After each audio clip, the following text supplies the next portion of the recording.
right. Well, just I guess start out if you could just tell us what do you think right out of the gate keys to this football game? Well, for each individual team, it's a little bit differently. So for Georgia, let's start there. It's going to be about balance and really just running the football, being able to. We've seen in the games that LSU has lost this year, all their opponents have rushed for 200-plus yards. So if you can get the ground game going, that is going to be a formula that wins. Versus this team, understanding that LSU, what they like to do up front, they like to use their pass rushers as pass rushers. And when all of a sudden now they got to defend against the run, they're not as deadly, and it slows down the pass rush. So that's what you got to do, and understand Stetson Bennett must take care of the football. So many times this year it seems like he's gotten bored, and I just want to just make a play so bad I'm going to throw one, I'm going to floor sit. He needs to stay away from that. If they do that, they should be fine, understanding that what they got to do on the other side of the football, stopping Jayden Daniels offensively, he is the catalyst that makes it all go. And I want to see, I'm a little concerned with the injury to his lower body, see where he's at fully. I know it's a championship game. He's going to be ready to play. Shoot him up, play him. We're going to do whatever we're going to do. That's what athletes do. But right now, this Georgia team just looks so much more deadly, and I'm just really worried about LSU coming off of that big loss versus Texas A&M. So disappointing. You really lost a lot of your steam going into it. So, you know, it's almost like you're going to war. I got these two big armies, and then one of them just faces a really big fight right before they go into the next one. I'm a little concerned with that, but we'll see how LSU bounces back. They have shown a lot of resolve all year long, and maybe this will be another opportunity for that. So I'm with NBC 33 in Baton Rouge, Louisiana. What up, dog? So we've been trying to... Who that? There you go. Well, we cover the Saints as well. We got a Saints show. So, we've been trying to formulate, I guess, the process in which LSU somehow comes out with the upset. Right. What does that look like? Well, they got to force turnovers on defense. I just talked about Stetson Bennett forcing plays. And look, when Georgia's had close games this year, it's because they turned the football over. They haven't played well or started off fast. So if you get a fast start by LSU, you come out smoking hot early, and all of a sudden now Georgia has to throw the football. They're not being able to win the game and play the game on their terms, which that is what Georgia's done so well the last 2 years. They have just won games on their terms. They come out, they punch teams early, and then they run the ball, and then they just choke you out. So if LSU is able to get the momentum early, start out with a good lead, and then play from there, that is how LSU wins this game, because now you can unleash that pass rush in Ojulari and Ali Gay and Hell Perkins Jr. Like, that is what is a formula that wins for LSU long term. The smart that they play with in the secondary, which I'm a little concerned with too. I want to see the injury. I saw Jay Ward had to play corner last week, and then you put Sage Ryan at the nickel, and then Texas A&M was able to take advantage of those matchups. So I love Jay Ward versus Brock Bowers and the tight ends of Georgia. But if he's having to play corner, I don't love the matchup as much. How big do you think Georgia's offensive line play will be in Stetson Bennett's ability to be evasive and use his legs, considering that LSU pass rush? Well, yeah, it's going to be huge, but if you're Georgia, you don't even want to make that a game. You don't want to get into those situations. You want to continue to use Darnell Washington as another lead blocker and puller, because that's what they do. They pull guards, they pull Washington, and he's the same size as a tackle. Who we're kidding? So, you know, these things work. So you just overload the run game, and now you have to get the fit right. And we got these big running backs by Georgia who are downhill guys. They're not like home run hitters as much as they are just going to get 8 yards, 12 yards, 7 yards. And that methodically over time, it really wears you out physically and then emotionally as well. Like, man, we just can't match up with these guys physically.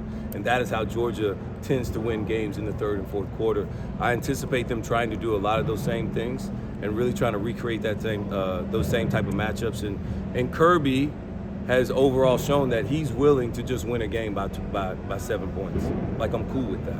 And as long as we continue to win, we're going to be in the right position, and we're going to be in a championship, because all we're going to do is just win. From a percentage standpoint, how healthy does Jayden Daniels have to be to give LSU a chance to keep this close? You know, everybody has their own things. You know, Kawhi Leonard seems like a guy, he's got to be 100% to play. You know, like, I'm not here to say, like, Roman Harper, I might maybe at 70. I don't know. But for Jayden Daniels, it's going to be, he has to be effective running the football. And not when, like, a run play is called, but it's a pass play called, and then he scrambles for 30. That's when LSU really gets it going, and that's when they're the most dangerous, because he gets 30 after that, the next you know, he throws the ball better. But if he's not running the football from the pocket or a pass play called, that's when he kind of struggles. And at the end of the day, I've said this all week, is that it doesn't matter how elite an athlete you are at quarterback. when you have to win games, big games have to be won as a quarterback from throwing and completing passes in the pocket. So if he's not doing that at a consistent level, they have no chance. So understanding that, and Georgia's strength of their defense is the back seven. So he's going to have to do it in tight windows, but he's got the receivers to do it. So he has to complete passes from the pocket, and when he doesn't see it, he needs to pick up chunk plays with his legs. That's an interesting thought because, the only loss for Georgia in the last 2 seasons was this game, and Alabama pretty much just abandoned the run. It Didn't care. So you just throw it all over the yard if you're LSU? So last year, that is exactly what I said. I said, look, Georgia, their pass rush is not elite. You got to understand that, and you're not going to be able to run the football inside. You just don't even worry about it. I don't even know why you're even attempting to do it. All you're doing is just wasting it down. Your advantage is the quarterback. Use it. And when you don't think you don't have an advantage, use it some more. And they did that. And you expose the secondary plays and some of the combo coverages that Georgia likes to do, and you take the top off. And Alabama had elite wide receiver play. So that was your advantage. Use it. Right now, I don't know if that's LSU's. LSU does have an advantage in the fact of they have some really good wide receivers. These guys are big, they're highly recruited, and they can run. And they make plays on the ball. But Jalen Daniels at times misses them. So he has to be accurate and be able to complete passes within the pocket. If he does that, it really opens up everything else, because as a coordinator, as a Georgia coordinator, if I put that hat on and he's hot and completing passes from within the pocket, okay, I might need to call some plays differently. I have to evaluate where I'm going, and this guy's on a heater right now, so I need to play some different things coverage-wise, and then that can maybe open up the run lanes inside, where Georgia has given up plays in some zone runs this year where guys are getting cut off on the backside, and now you have something pop, and then you speed up the pace, and then you go. And so that is what you have to try and do, and Brian Kelly and those guys have done a really good job of figuring things out, but it all starts with Jalen Daniels being able to complete passes from within the pocket. He does that, it opens up everything else, and then he uses his legs and the tempo after that to make up big plays, and then you put Georgia on their heels. But it really starts if you got to have a fast start. If I'm LSU, Georgia is not started fast. If you do that, you're better than Georgia Tech. You're better than Missouri. You can hold on to the game if you get a lead. So understanding, can Georgia play from behind versus a team that they're not just extremely better than talent-wise. What impresses you the most with this Georgia defense, particularly given everything they lost from last year? So their secondary play, their two safeties are outstanding. The way they're playing, their eyes, and they're smart, they're physical, they make plays all over the place.